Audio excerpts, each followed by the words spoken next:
Arkadaşlar, bugün benimle birlikteyiz. Bugün kahve izlemek istiyorum. Çok güzel bir oyun. Bundan tavsiye ederim.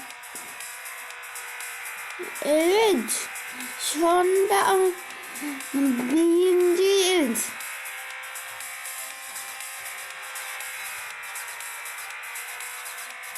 Galiba yarışı birinci bitireceğiz.